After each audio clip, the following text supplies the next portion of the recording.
All right.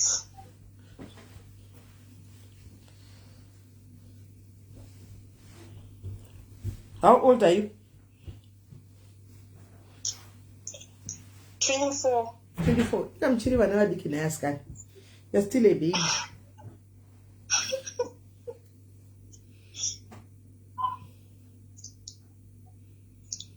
Have you?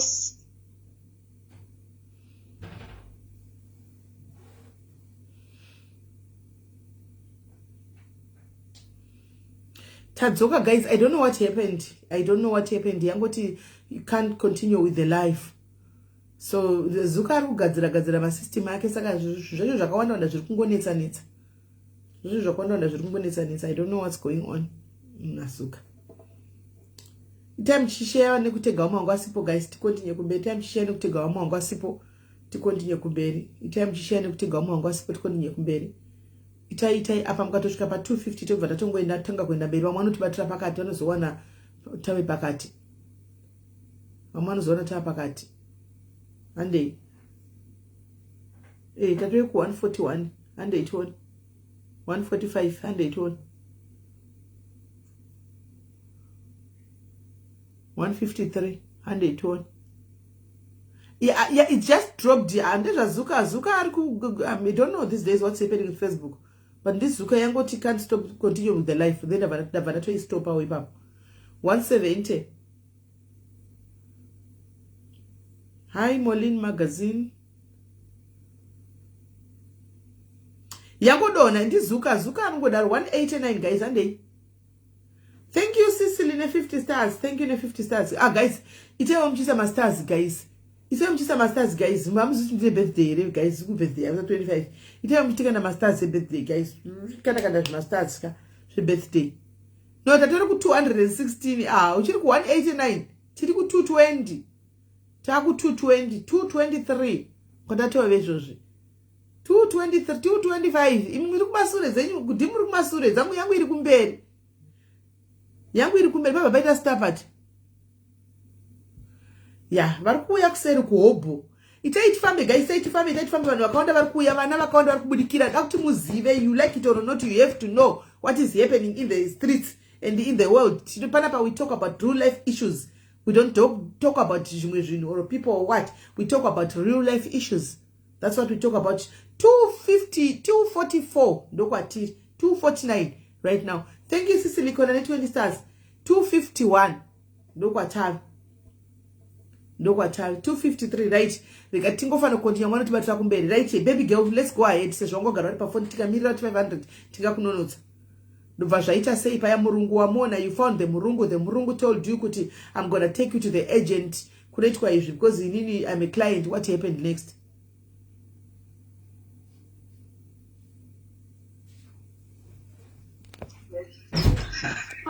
Hello, yes, let's go ahead now. Okay, so hi Tete Masanda. Let's go ahead. I'm gonna send you to the agent, and I'm gonna tell you the name. Then you're going to look for them on the internet, and then you call them and ask them, how do you become an agent, an escort? So there's an agent on social media. Agencies.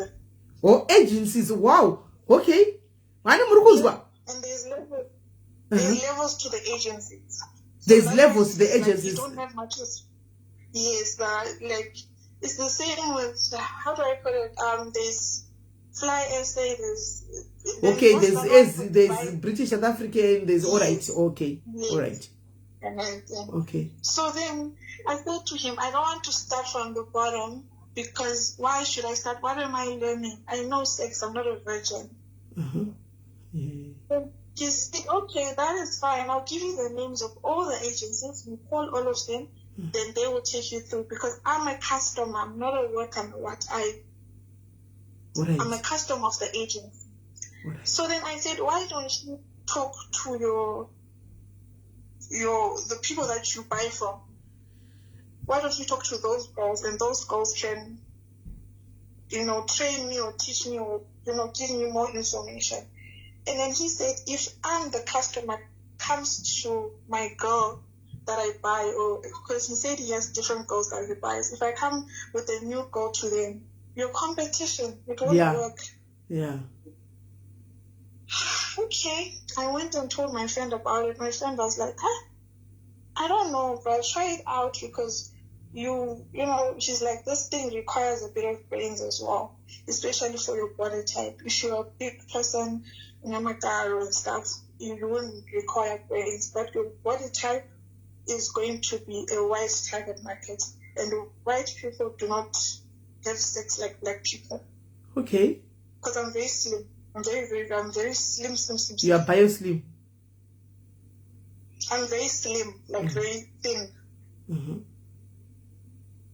So since I'm very thin, my target market is going to be white people. Okay. So because my target market is white people, I will need to learn a few traits because white people don't have sex like black people. All right. Kwanzi vanhu iye musikana ari kuti ari very slim. Saka ari kuudzwa nemurungu kuti afugudzwa kunzi ndoda kuisa kuma agents. Saka iye ari kuti iye ari kutaura kuti seri yake kupinda wakaita antika muchibhishu. Saka ari kuti aitaura nemurungu kuti saka chidiki hukawo up nevamwe vanhu maclients ako vandipewo matricks because inini mostly client yangu ichange iri varungu semunhu ane body yakadaro. Murungu akati hazviiti because ndikakuendesa kune maclients avo watove competition yavo. Saka hazviiti, saka mutarget market yake iye andewe uyaita zvevarungu anoita zvechibhishu kuvarungu. Ndo zvandinga chanowana nevarungu. Right, and then paimva zvadii? So then he says to me, your target market is going to be white people because of your body. That was what is going to cause your target market because you're slim. So white people are going to like you. Okay, my friend is very big, and I don't mean to insult her, but brain-wise, So she's like, why do you need to go to an agency? Because you can just stand on the road. So I'm like, nah, I like this idea because I've always social media and I'm like, I like this. This seems nice. So I call the agencies. They're very straightforward. They don't have time. They don't want to know when your mother died or why you're doing this. They don't ask stupid questions. Mm-hmm. They just ask you, how old are you? Are you of age? Yes. Okay. So what help do you want from us? I want to be part of your agency. There's a certain price that they charge. There's a certain price that you pay here. So because of levels, Fly SA is a different price. Emirates. So it's different agencies, different prices, different target markets. Okay. So if you want John from Hebrew to see you, there's a certain agency from John's from the Hebrew. If you want Peter from Santon to see you, there's an agency for Peter from Santon. And if you want whatever from the UK to see you, there's a certain agency from someone from the UK to see you. Mm-hmm. So because of money, I couldn't afford the highest agency. I had to pay the lowest one because they're very expensive. The higher the agency, the higher the target market. Approximately, Zaita Mamari, like Zaita Mamari, my agency say. If I name the prices, people are going to know the name of the agencies. Because I know there's some girls who work on the live. But the lowest agency you can get, you'll be paying like 400 Rand a month for you to advertise yourself on their agency. Okay. So you're paying to advertise. You're paying for them to advertise you. Okay. Yes. Then after you make a deposit, they're going to call you and then they're going to send a professional photographer. Okay.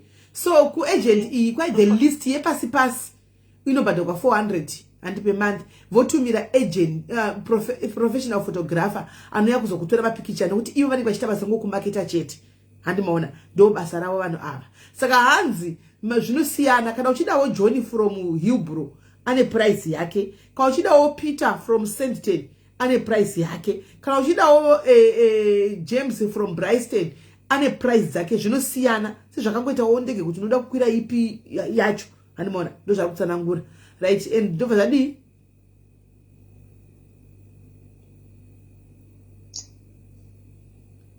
endera mberi.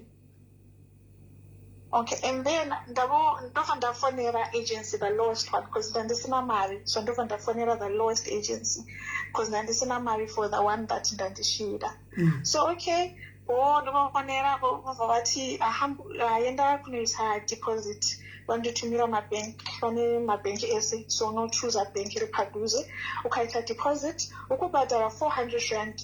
Vanema different packages. There's 2 weeks. Vanogona kuti 2 weeks iri 300, and then a month is 400 to advertise. So kana 2 weeks yapera, you need to pay. Kana month yapera, you need to.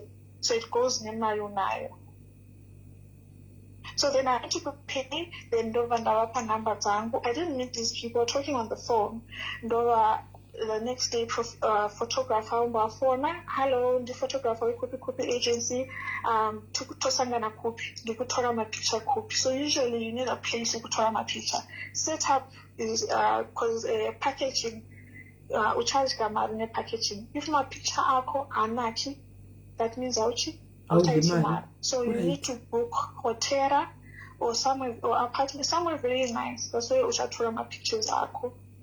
So I borrowed money to go and book a hotel so I can take pictures in the hotel.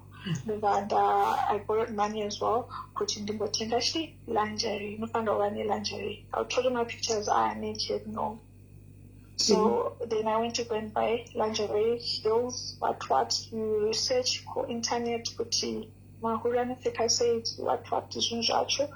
Or if you don't want to wear lingerie, you can have an approach. You can notice schoolgirl, notice naughty police women costume, anything but sexy approach. Okay, now tell a photographer outside of a pinda, any type of photographer, any photography, any equipment, over a pinda, move out to see. What are you waiting for? Get naked. Why are you dressed? We not have pick a hand, Becca. Oh, but why pick a hand? What's my photographer? No body. That was a shanda. That was a shanda. No, that was a trauma picture. Moon, I got pick a lingerie. You will have pick a hand. I don't have time. And the mother woman, so I know she's not. So I'm getting naked. Actually, Chingomira every day, almost every day. The trauma pictures I was kind of almost more than 50, very naked. So andinanguva izvinhu zvakuita izvozvo andinanguva please pane umwe ndofanira kuenda kunotora mapictures ake okay ndobva ndabvisa ndapfeka lingerie yacho ndakaitenga maposes anokubatsira because ndiye anotora mapictures anoziva kodi yako ndobva anondidzidzisa pose yakadai ita pose yakadai ita pose yakadai ita over after that ovisa chipepa issue unochifila kuti zita uchashandisa zita rinonzi chii. You choose any name zvaunoda kuchoose, any name you choose. It's like kupita profile maybe Facebook, you choose a name, then anokubvunza age yako, anoda kuona any type of documentation kuti akuzodila nechi underage. Okay, underage. Because they want 21 going up. Going up kusvika kumakore mangani? So to what age? Ndakambosangana pane amai wakumusha anoshanda ku1 bank ane 62. 62? Vandopfeka iyo lingerie yacho. If ukenda kunoshanda ku1 bank pahotera or paguest house kana totaura katiri isima 2k kuti tomutevera kuti ari kupi ukanzi no musika amai ikoko vari kushanda kusantim samboendi because ukaenda ikoko hauiti mari. Saka gogo varitorova mari, varitoridza mari. Hauiti mari. Vanhu if vakasvika nevakomana 3 one apinde ovati ndiri busy izvozvi ndine umwe, then 2 vanosvika and then mira ndikupe mumwe wacho ivo gogo age zedu 33 ovati ndiri busy izvozvo but ndine vamwe vasikana varipo vanoramba vanomirira unotora mota 5 zvakamirira kuti apedze kusvira ivo gogo asi ane mushonga Very slim. Some people say that this is so it won't tell if I could stand up Pretoria to the guest house at Pretoria. So I'm guys. So you want to watch Gogo? Kuti vari kupiwe mchidei kuwati why are you following Gogo? Like, information. No, we don't ask her. Like, okay. We don't have her number. That was Zivana Mazita. Zivana Mazita. Oh, mem chile experience, all right. So ndopinda as a customer ndomtsvaga ndona kuti aripa area is noisy each.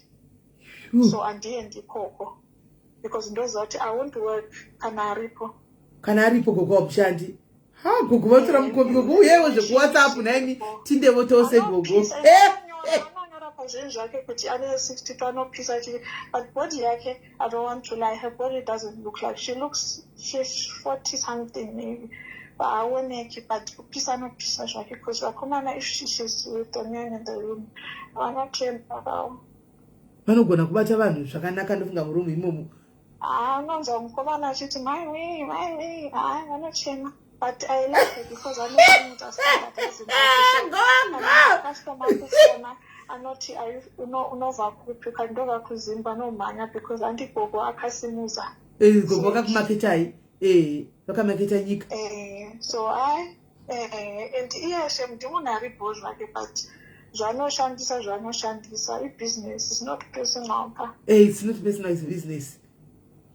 Saka ndobva waipiwa mapackage and then you got your package and you went okay, age, name, hair color, hair eyes, weight, waist size, waist size, breast,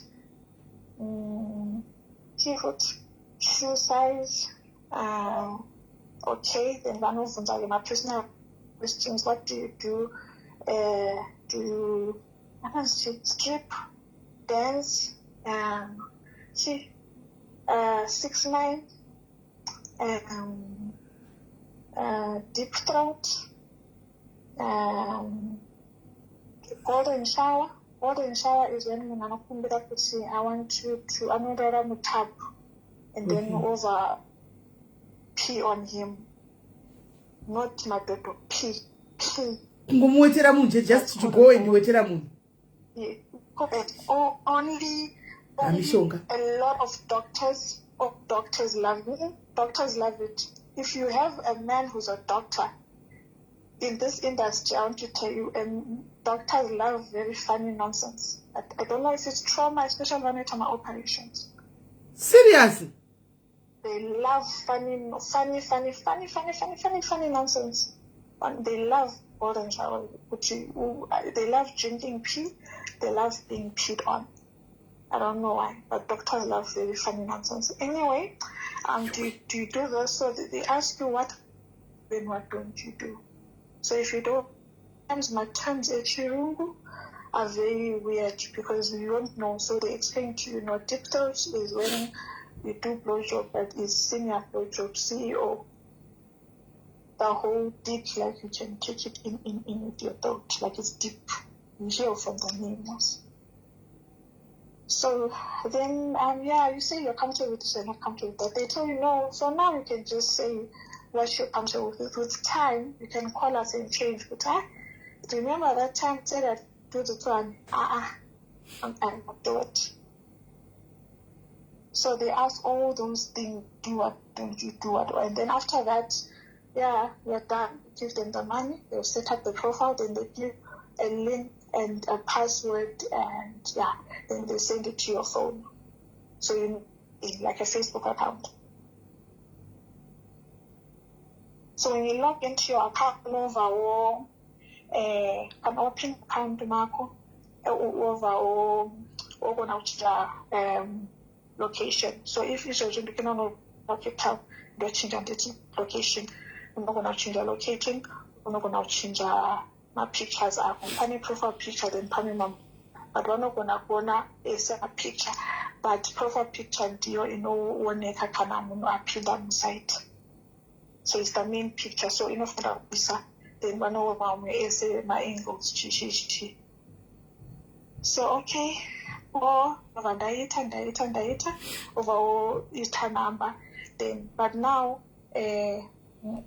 munhu akaona kuti munhu wako asikuzira zvinhu, let me give you some advice. Akati, do you want, if you don't want to show your face, you can have them, don't show me. If you have tattoos, they can edit the tattoos out. Okay. Scars, tattoos, don't show your face, so you're showing from the breast going down, all the pictures. So then they were like, she said to me, do you want people to know what you're doing? I'm like, no, not really. They was like, then I suggest you get a different phone and a different SIM card, and my SIM card and your so cool. My India.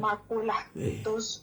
Yes, so that you can have a private life. Okay, I did that, and then they will start calling. Then I said, prices, how do I charge? And then that photographer looked at me and said, my dear, whose pussy is this? I said, it's mine. And then he said, so you want to charge 50,000? It's your own. That's your business. It's not ours. We want our 400. Your charge is what you do and what you don't do. It's none. You are an independent woman. Okay. What you do in the bedroom is none of our business. I said, okay. So now the problem was how to know how much others charge. Because I mean, I don't know anyone. So I went on the site, because you can just easily go on it as a customer. So I went on the site, ndopinda, ndaona vanhu vasikana, ndaisa number yangu private number, ndofamba kumbira neshamwari yangu nemurume kuti timbobvunza vasikana kuti vanochaja mari. Over it if I custom over avunza. Over haina avaturi kupiano something over it's okay. Noita mari.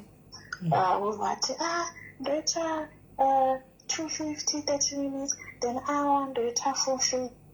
Ukati unoite pa 30 minutes per hour and difference in music. Over okay pa 30 minutes number one number one round, and then number one blow job, and then repair and style one. Then per hour, number one 2 rounds, and then number one blow job, massage, and style. Okay, no, that's it. No, that's it. Let's look. You can't just one bitch. No, not. I think we'll tell some over a phone a foot. So. Vanochaja maprice akafanana, but pane madifference. Mwana wagona kuti maybe 300 30 minutes. Yeah, ndinava range yacho. Yacho ndandichiziva ndobva ndati okay bo, ndobva ndati ndichanzira hopiko ovati okay pane ndobva ndive hotel. I went to go and book. Ndova ndabuka hotera. Ndasvika hotera ina. Afona murume wangu kutanga. Ndova ndakafonera ringa ndina kumboidaira. Ndandisika. Afona futi pachitoro. Ndatai futi checkmate. Ndakanisa kunjira muribo. Ndiribo zvangu. Ichi. And then ovati uri kupi. Murunga. Uri kupi. Ndova ndati. At that time, I was told but you hotel, like, you know, chain hotel. So over talking, in 10 minutes, enough like fake exactly what was fake picture. Ndova ndasvika izvo over tiuri murumu ndova ndati ndomumama okay over anoka ndavhura dho ndakapfeka lanjareya nemaheels ndakatora picha nawo over ati uripo and inonyora app inovaonesa makastoma kuti chinyuwani ichi chakatora picha nhasi or 5 days ago or 1 week. So vagara pasi ovati kutya ndisi kutya but ndokona pamaziso sha ati okay ati nomando ndati ndomando ati and pa chinhu vanokubvunza kuti unomadoro here unobhema fodya here papepa here and then ndova ndati fodya ndibhema to ndakaona papepa rako uvati unofara doro risi ndati Masai ndazvinji tisiti uvati ndikuya manje ungabuda uvatsoka nendora so ndikudya izvozvo kuti okay akadzoka nendora takati chibvunza dhakwa and then ndirase game so ndofanira ndichama late akati chimbova at least one chamboishera that you feel comfortable ndichaima newe uime one and yakavhara so ndizive kuti kusvika chi tobva taishera ndobva ndaita calm over okay chagara 2 hours okay akati 2 hours ichaita mari so ini ndakati 350 per hour ndobva ndati 350 that means it's going to be 700 ndobvati hauite zvakadaro mukemera if una kugara longa unomboitopera kamari diki because unogona kuluza mari kune munhu umboluza munhu anokagara nawe the whole day ndobva ndati okay akati ndichagara 2 hours nekupeta akati alright and unotenga macondom lubricant and condom lubricant nichi massage oil unotenga for yourself so ndobva ndati okay bo ovagara tataura unobvunza about your life and talk to you kuti unoda kushera chii unogona kutaura nhema dzako kuti ndiri nherera there's no need you can lie because murume neya anogona kulaya but most of them vanotaura chokwadi ndine mukadzi anandiurira anotaura because we uri therapist comfort ndejob yako not to judge so over after that taita round year of taita one round over taita 1000 ovaenda so with time ndajaira then ndamavali for that bigger up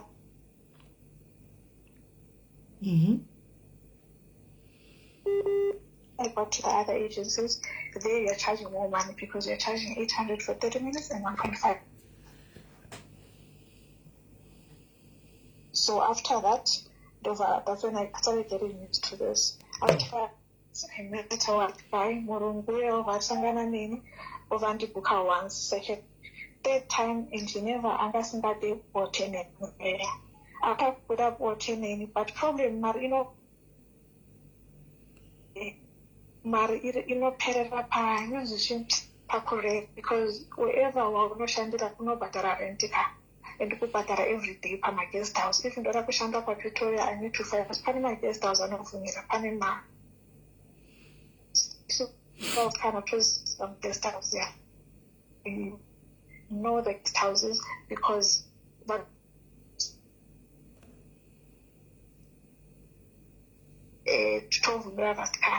so they advertise on that site. So after that, I had seen the raw sex. Now raw sex and discreet. I did not need shit and the Chakupa Marika one this. And then I was tempted. And there are slow days. It's not because I'm not charged out 2K or whatever, which I want every day.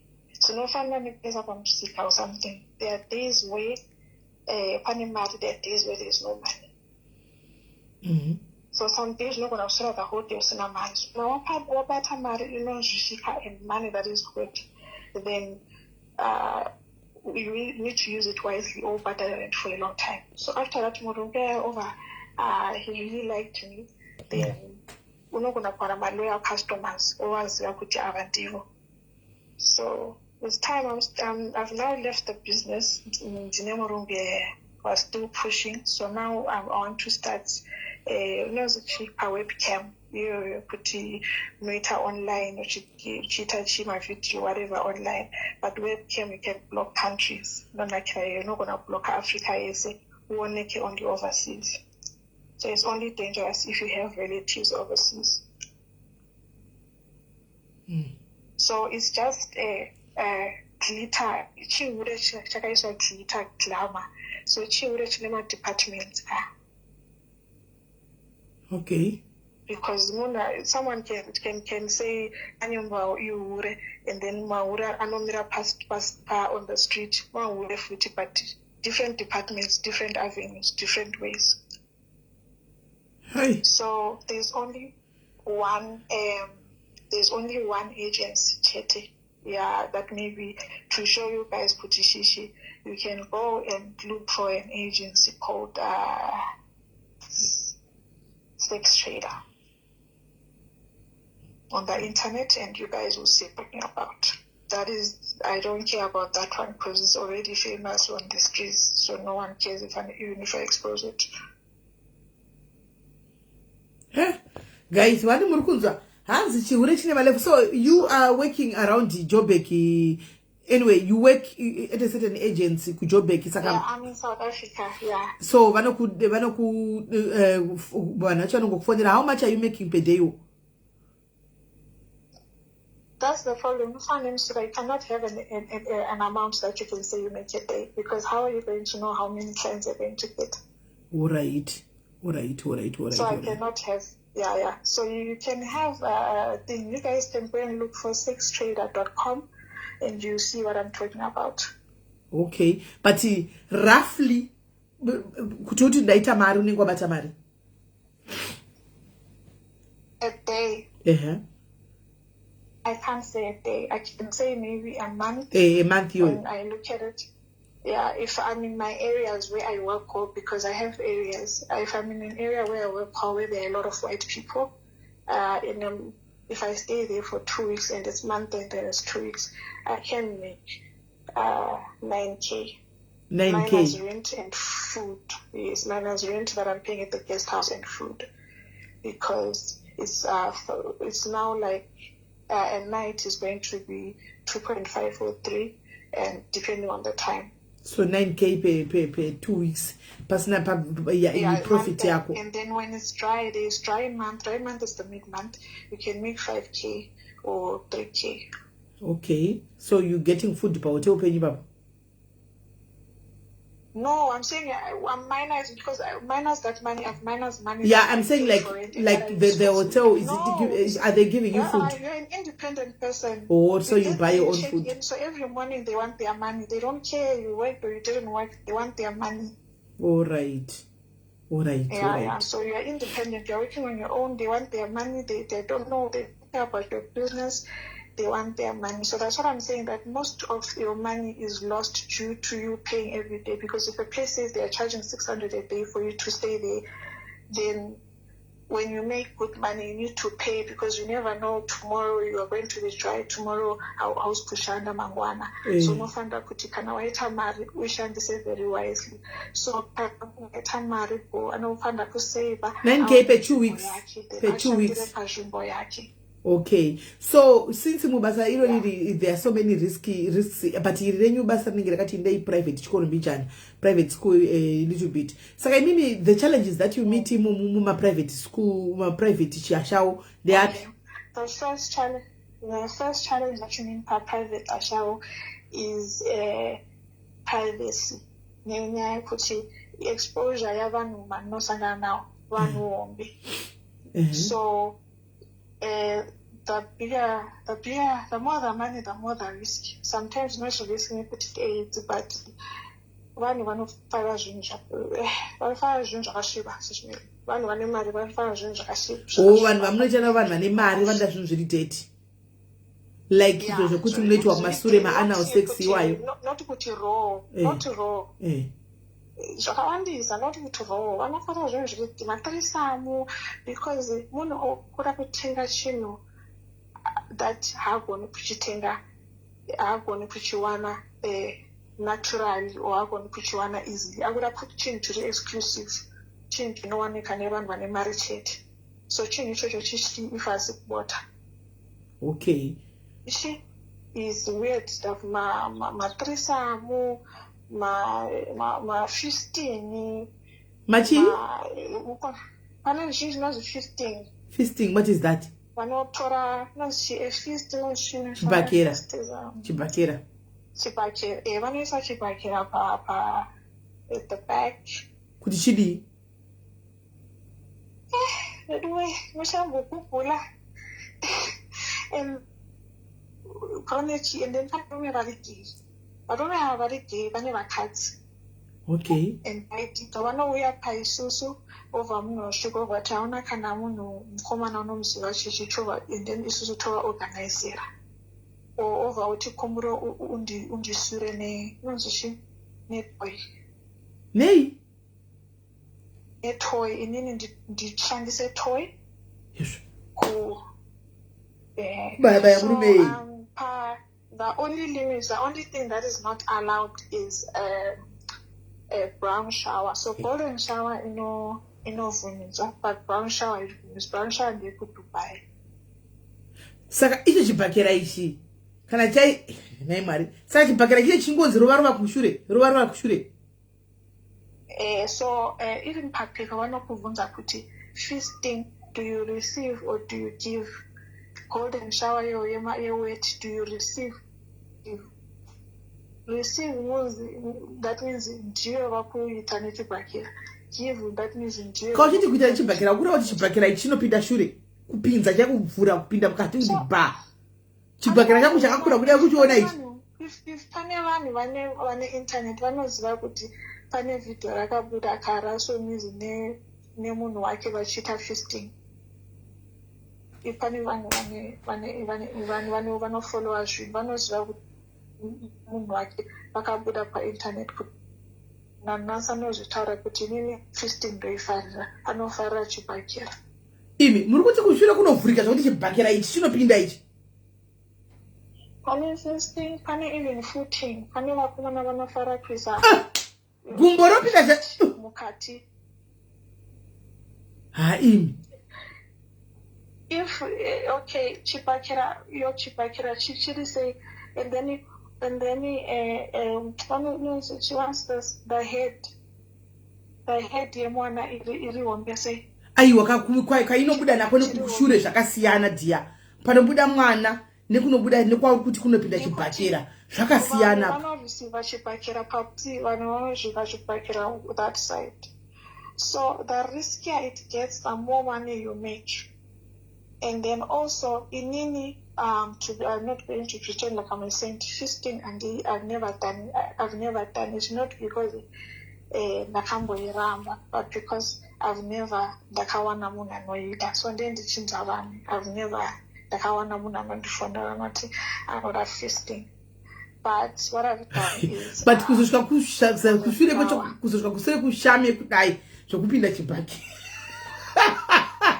Guys, sorry. Zvokupinda chibhakera unenge wavhura sei, kunenge wavhugwa nei, kune kwatsemugwa sei, kundutsemuka kakuti kuiswa chibhakera. Ukuona chibhakera chakura sei here kuti chinyatsoti kushure dhogo kudai unenge akuvhura sei, unenge aita zvokudiko zvokutatamura, unenge adiko. What I've done is golden shower. I've done it weight because now I get doctors most of the time. Even though a man the doctors dark most of the time is a doctor. What? But mostly in one okay, open. We are it's the show. We are very open here to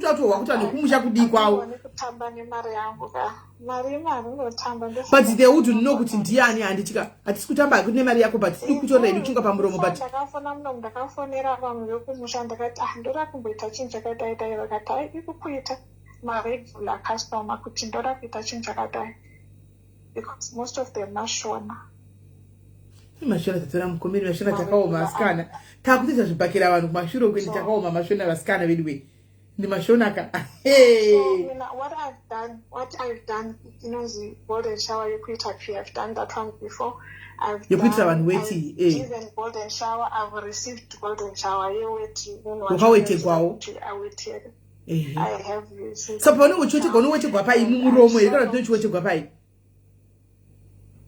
at first, in the kind of it, I went to confuse. Then, the second time I got in my face and the part of the battery.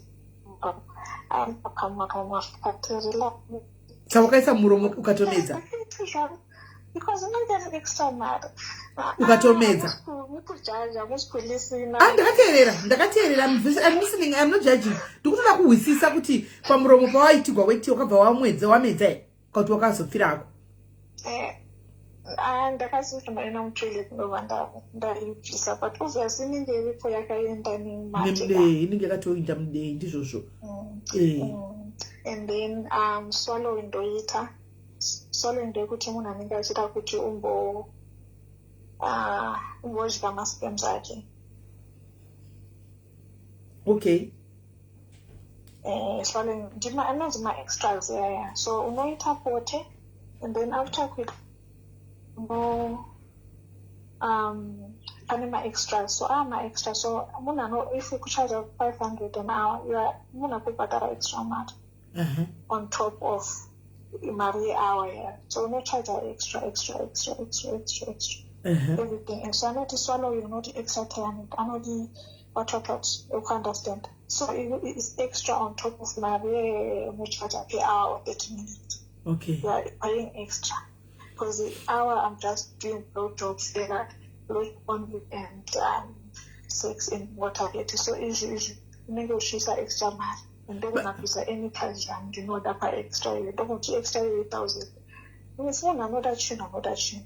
So after that, what else did I do? Number try email, number try 2 times. Okay. Then I'm going alright. Saka pa kuita izvozvo zvekuwetegwa bathing room what vamwe kune vamwe vanoti vanoitirwa zvekuitirwa tsvina chaizvo hausati wasangana nazvo. That's what I'm saying.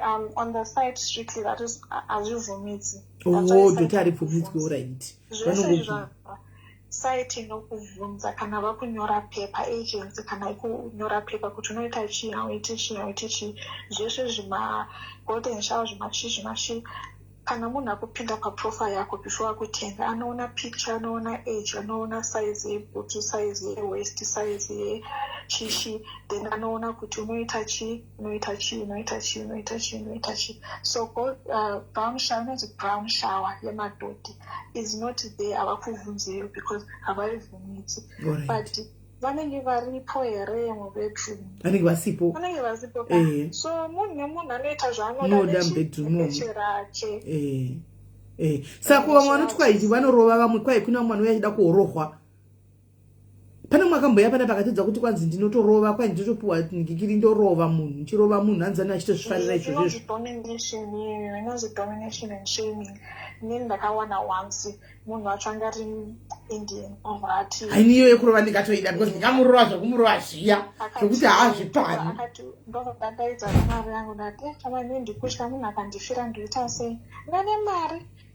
Uchingomurova chete. Usiku hwese. Ndine stress zvangu zvekukurira dzisina chimwe. Ndobvisira trauma yangu munhu ovhofa. So ndova saka kurohwa uku chinenge anenge achinakirwa nechii, nekungobhuriwa uko kungorohwa iwo.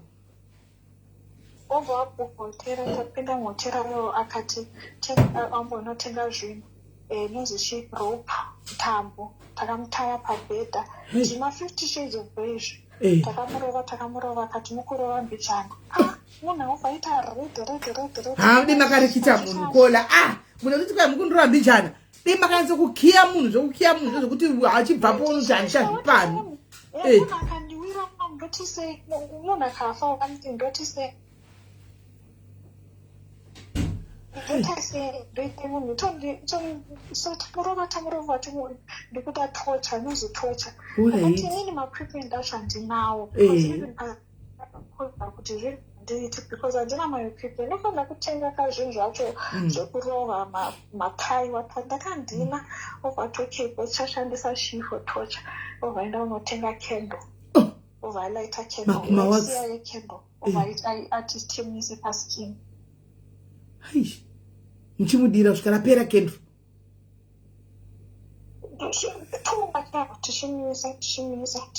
But parinodonhera pendo racho aitotaza kuti ari kurwadziwa, ndaritonakirwa nazvo. I'm sorry, mommy. I think munhu akabvisa namai vacho stepmother. This is alright. So zviri in line with abuse yakakura nayo. Because if wakafanana nekuti munhu akura asina baba wakabhiza nababa pabota anoti yes daddy matrauma. Alright. Vanoenjoya pain saka vanotoda kugara chirwadziswa. Vanoenjoya pain because vakakura vachidzidziswa kuti pain inonaka and sizvo even vanhu vakarekwa zvavo sometimes unofarara kuseketseka. Because vanoti zviri nani this time ndikumupa mahara handisi kufoswa. Alright. Now you are saying something that makes sense. Ana kuhila, ana kuenda kutherapy, so anouya pachiuri achifarira rafu sexually rafu isifa kuripa pada kuti zviri pani muno mudini ndikuiofara haisi kutorwa neforce. Alright. Now I get it now. What you're explaining, I get it. Usiku hwese tichibhizinjirova munhu atipangarika tisiya pahotera tinokwira munhu tatirova ende ndikavaita nebhandi anoita sembwa anofamba sembwa so toita kuti akashiti uchimutuka sembwa then after that wakaita overintake. So zvinosiyana but it's not traumatizer. Zvinotraumatizer. Kuti munhu andisungirire ndichiita sembwa achiti hu. And now problem ndeyekuti kana wasangana newakomana handiti apo kana zita rako rinonzi Shakira pabata unombofika character sevanhu vanoita kutivhika kana wapinda mabasa uri Shakira auzivi anonzi ane chichi anobva kumapfuto anobva kuzaka uri Shakira. But kana wapedza washakira you should learn kudzokera pamunhu anobva kuzaka kana so okangana munhu that's why totora mahure vachirasika because they cannot havagoni kuti vasiye chihure kana vapinda panormal world. Zvosvo usatsitsi nai unofanira kuisa pachihure sheki uende uve normal uve munhu ari normal. Because pane akambotaura pana pachinzi aitonzi rova nebhutsu gogo yakareba ndofunga kuda saka pamakura chirohwa nehiri yaiya hanzi ndairova ndikati hiri zvikaenda irova munhu nehiri kudzikwa nemaheels munhu ati climb on top of him nemaheel ufambe on top of him. So that is what it is very not traumatizing but also inodzidzisa because munhu even mini panormal world ati panormal unofeka zvirinormal kaubojambisa you put it undercover this side unofeka mask kana wabvisa mask make sure unoita normal unobhiliva normal unofeka normal usajambise kuti unoita nezvei phone inombodzima usiye paunosiya pakona pako unotora normal phone nenormal number. So ungazivi anything because phone haisi kurira WhatsApp iri clean zvose zviripo so pane vasikana varipo pane vakadzi vevanhu pane everything. But business sakana nevanhu vari different walks like vanhu vanopinda vanobuda vaone mabusiness vamwe vanowana varume vachade vamwe vanogara vaite manozichi vaite vapinda mubusiness vashandire chihure until they die nekuti vapinda and then pane nyaya futi yemadrugs futi ka hande kitchen tinobikira vana baba and so mimi do you do these things uri nikiri uri very normal kana kuti munomboshuta something just kuti mukwanise kupika.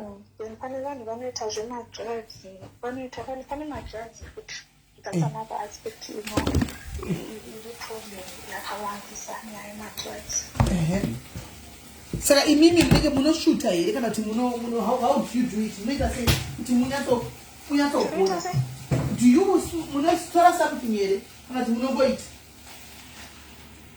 and unofanira kuva nevanhu vanokujeza unofanira kufamba pavanhu ujezo because pane vanhu vanouya nemweya zvavo nezvikombo hauzivi munhu maintention munhu anokuda bote chete ari bhodha nemari umwe munhu akuya kuda kushinga newe anything is possible. Saka ndiri kuti imimi pamunoita zvinhu zvanditi do you take something kuti muite zvivindi kana kuti munongoita zvakadaro inini zvangu honestly kutaura topa zvako hapana zvanotora for chivindi because vanhu ndinodhila navo varungu vanoita akasoft kana vakutanga vanoita akasoft and then pavaona kuti waivhara then vangona kutanga kuita zvinhu zviripo zvakaoma. So now and sex inini zvangu ndoenjoya personal sex inini ndoenjoya. I love sex really. Oh, so iwewe you enjoy sex? You enjoy sex? Pachirungu chinonzi nymph. So hazvina basa kuti sex ndiyani even wausingazivi you enjoy that sex? Sex ndoita but inini ndofara vanhu varungu ndovafarira ndovanda because vanogona haushandi zvakawandisa vanoshanda iwewe. Varungu havashandi zvakawanda vanoshanda iwewe chete. Vanofarira iwewe vanonakira nekuti ukunakira. Okay, no, I get what you're saying. Yeah. So saka munoitawo here mastrings attached muchi Ashawo kuti wambosanganawo nemunhu wafarira? None munhu wakakuya every week, mazuva uchakuya every week, akuya Monday, Wednesday, chiri munhu wakupinda akuenda pamusi pamwe. Unoita professional tiri professional zvedu but tiri vanhu venyama. Ndizvozvo. Saka pane wanongoshuza kuti ndinge ari kuuya. Munhu ane mari akanaka nemari ende anokupa. Pane vanhu vanogona mari usina kukumbira usina kusvira anenge ari regular yako wakabatwa neperiod isina tenderei ndine nzara anogona kutumira mari. So unoona mota yake ikupinda akuenda pamwe munhu. So unosangana nesikana vanoenda pavanhu unosangana dangerous spiritually very dangerous. Emotionally, it's really dangerous. Physically, hazvisvipo because kupinda nevanhu vakasiyana vane mweya yakasiyana. Okay. So obviously newe zvichambokuafecta. Ko paikataurwa nemumwe kola wekutanga kuti ati inini ndotombosvikotoita zvekutonakirwa sex nemaclients. Do you do that as well? Vakachimasta game unoona maprofessionally unokuudza kuti inenge achichiwana phone kuti ndidzidze kuti ndifeke as if ndikupfumba ndifeke. Unoona muprofessional unoti chimbomira ndoda kukupfumisa zveshokwadi unoti izvi zvokuita. Okay. So it's Hansi ask you questions coming from the comment section. Okay, where are the questions? Bunzai questions acho tione. Masori nani siri kutarisa bunzai questions acho amuda ndibvunze tione.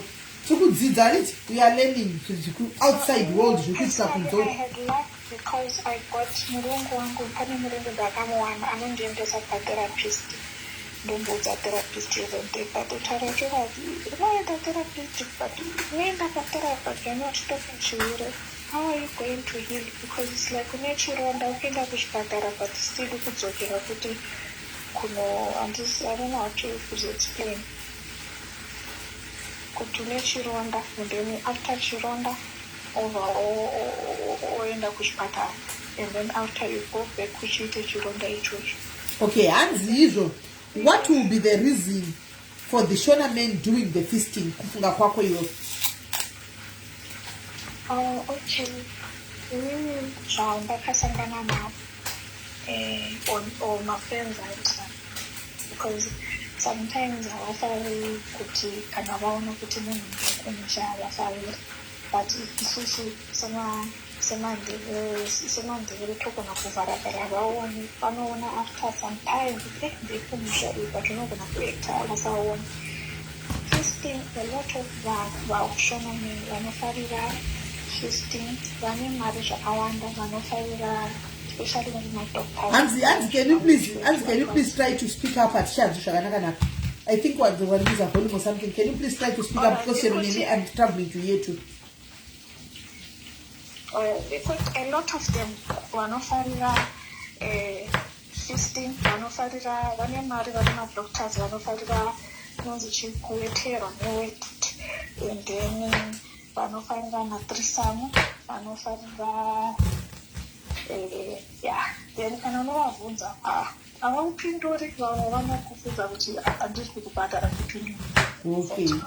and then vari pacloset ndakasangana nakandiudza kuti ane family ende family ane family nemukadzi nevanhu ende family yake ine mari ende vanhu varipo and iye honestly ndimunhu anofarira vakomana or hafariri vakomana as such but unoziva unogona kusangana nemusikana anofarira vasikana but kubvasura chete but not kudanana. Okay.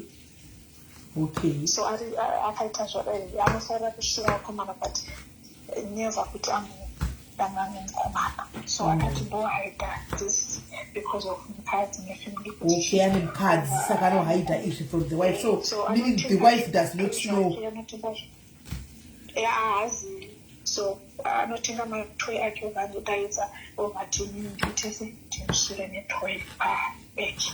Okay. Kana bvunza do you do psych review? Yeah, ndakaisa lake kuti ndiite because of murungu ndakamuwana over andifarira over andiendesa kutherapist nepsych review. Saka kunochitwa nezvepsych review kwacho? Vanoichira to the bottom of because ndinga ndibvunza kuti unoda kusiya here ndati yakusiya ndoda but ndoda kusiya slowly not just kungoti papai then ndichitaura newe.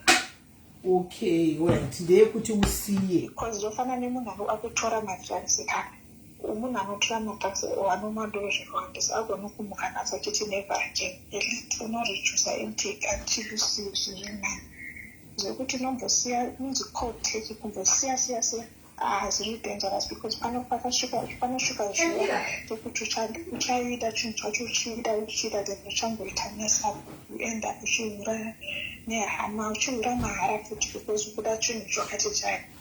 So at least slowly zvirinani. Vatandi kuunderstanda but unofanira kuenda kuvanhu because une mareasons why haufili as kukuyuda haufili pain kana kurara nevanhu unoonachika ndini ndoda kuva in charge kana ndini zakuti inini ndive dominant ndini ndinokwira handifaniri kukwira. Alright. Saka in this unoda kuva control. Alright. Saka apapa imimi pamunoita leyenyu iyi private Ashawo kai munoita werewo ma 3 4 no aita but unofanira uve newana mumafriends ako but uve nevanhu vatrasta because vanhu vakasiyana vanhu vakaisa zvinhu zvakasiyana unoudza munhu unenge une customer yako unovhisa mazvingaiti ikuda iwe pesana munhu wouya bechike rake rekupisa rako harisi kubisa ukunzwa munhu wakasvika bebi ndaka ndingopedzerana neuyu iwe vanhu atiti iwewe nemutozirana.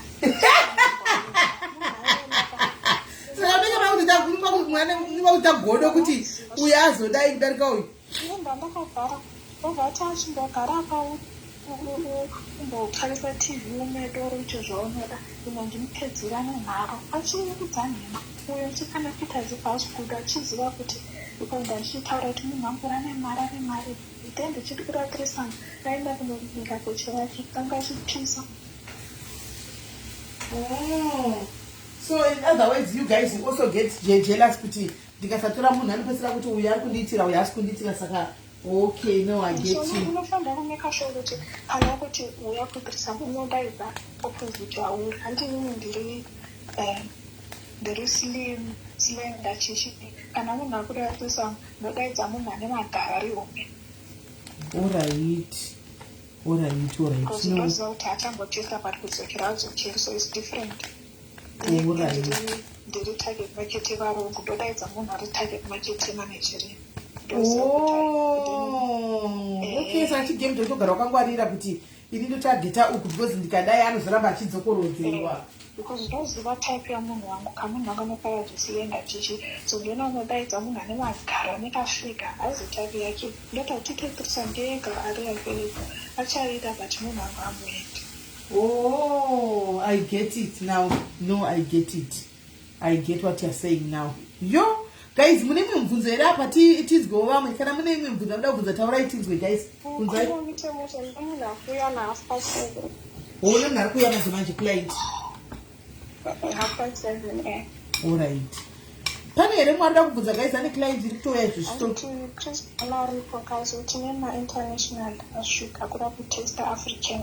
Mune ma-international wakauya kuzona Chris Brown saka vari kuto muri pabasa imi. Business yakawandisa. Business riripo. Guys vari kuita business kwa Chris Brown uko. Saka rigaitito. Hey!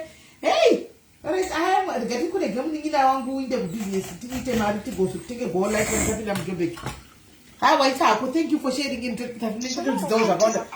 Tachonodzidza paponi nopractice ma-deep tacho ndakadzidza kuponi kuti deep throat inoita sei, mukomana anoraida sei, women on top iyi unofanira kuidzidza. The knees must not touch the bed for women on top. Okay, all right.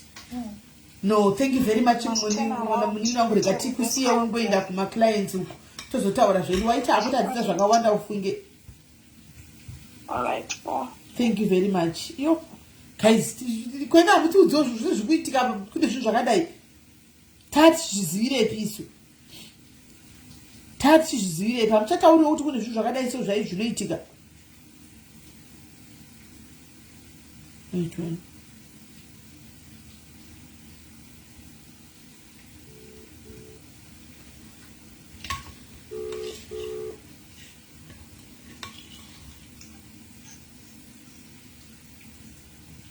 Hello?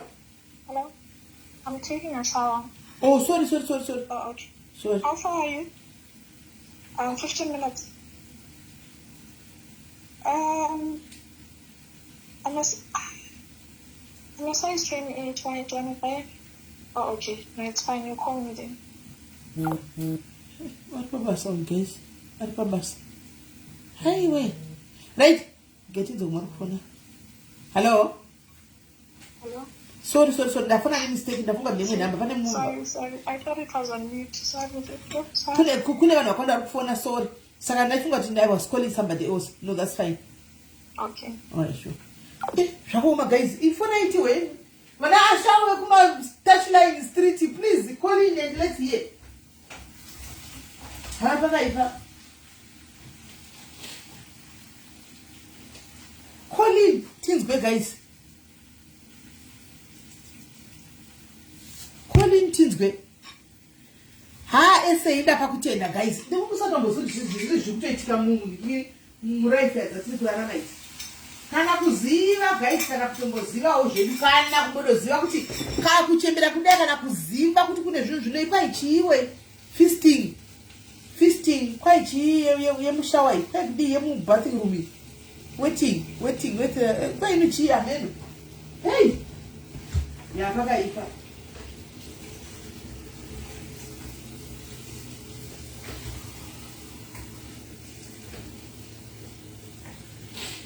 Pakaipa. Palipera mwada kufona guys, kana pasina dafona ndine zvamu ndibikire muri yangu, ndibikire baba.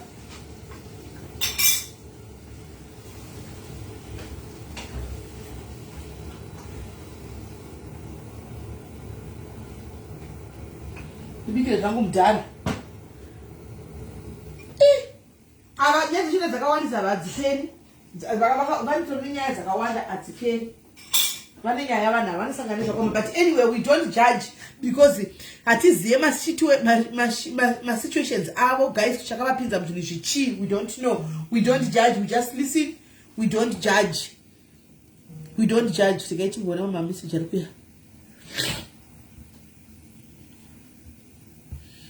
Uyu ari kuda kutaura nyaya yake but iri totally different nedzatiri kutaura nhasi idzi. Nyaya yake iri totally different nedzatiri kutaura nhasi idzi. Totally different. Saka ndiwozivi kuti panoitwa sei apa. Because it's a totally different story.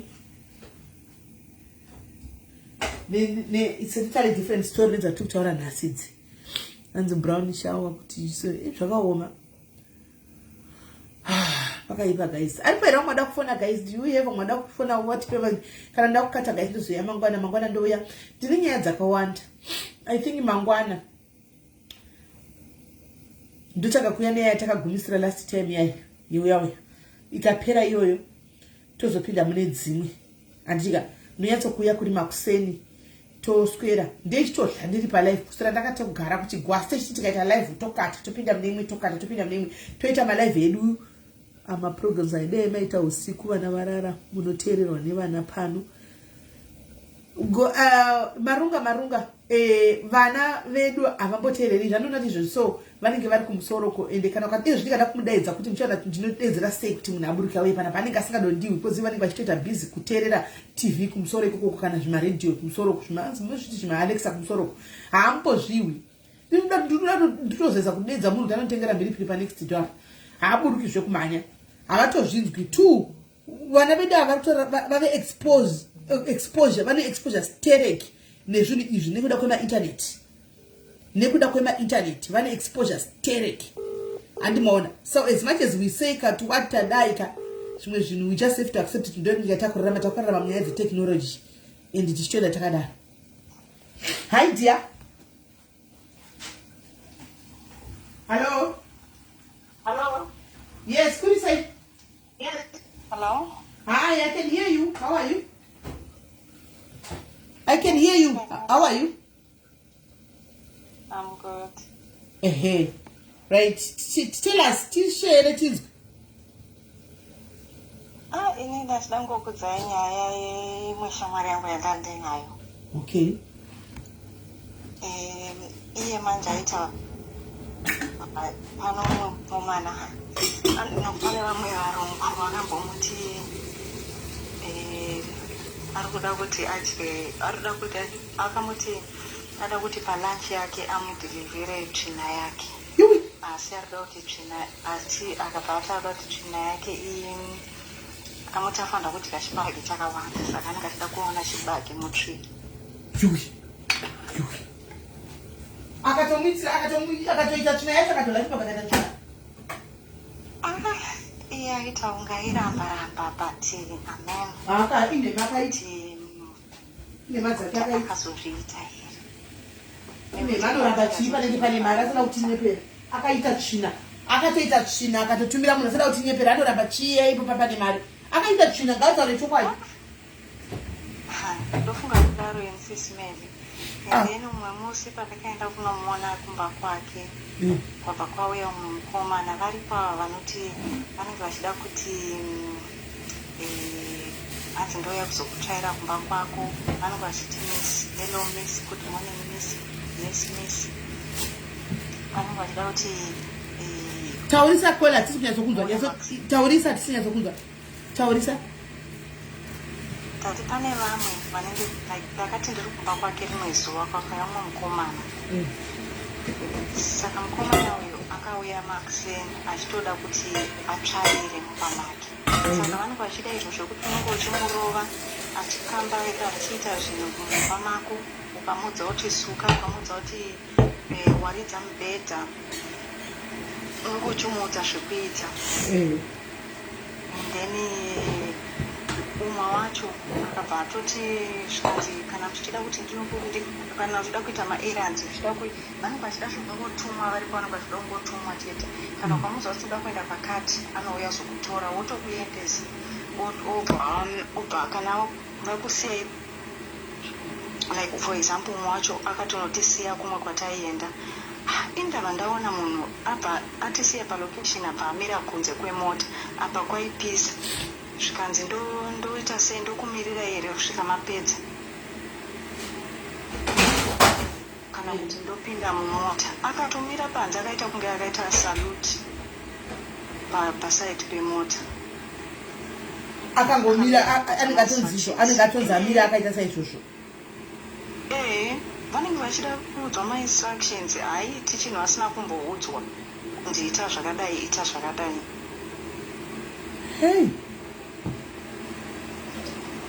zvakaoma SIS MELLY ndozvana achida kungotaura ini kuti inini ndine munhu wandoziva akamboitawo izvozvozvo zvimwe but zvimwe zvinhu hauzozivi zvezvidip but zvanga zvichara nasista vanga vari apo before I'm sure kuti vaitoitawo zvezvozvo.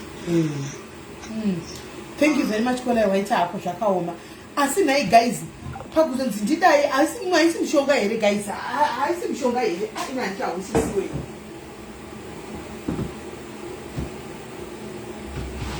Maisi mshonga here, guys. Because amen.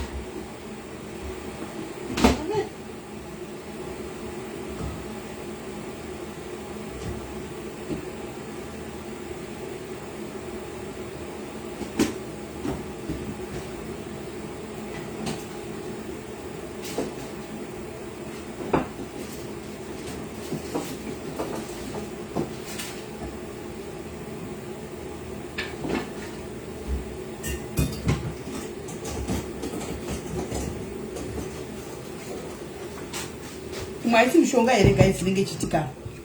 Maisi mshonga here, guys. Fani mwe kuti unozonzi. Amen. Amen. Amen. Amen. I ndo soti mshonga ini, guys. Anyway, chile gaya yangu ndibike, guys. Gaya ndibike mangwana ndo ya makuseni ma 11 zedziri to 1 Africa 21 2 23 stories. They've just weed depraved fantasies. Maumba. Oh. Zvakaoma. But tisingazorudzi batanidza kando zvinenge zvakunetsa. Hatidi kubatanidza nyaya ndo zvinenge zvakunetsa. We can't have nyaya tu dzakabatana.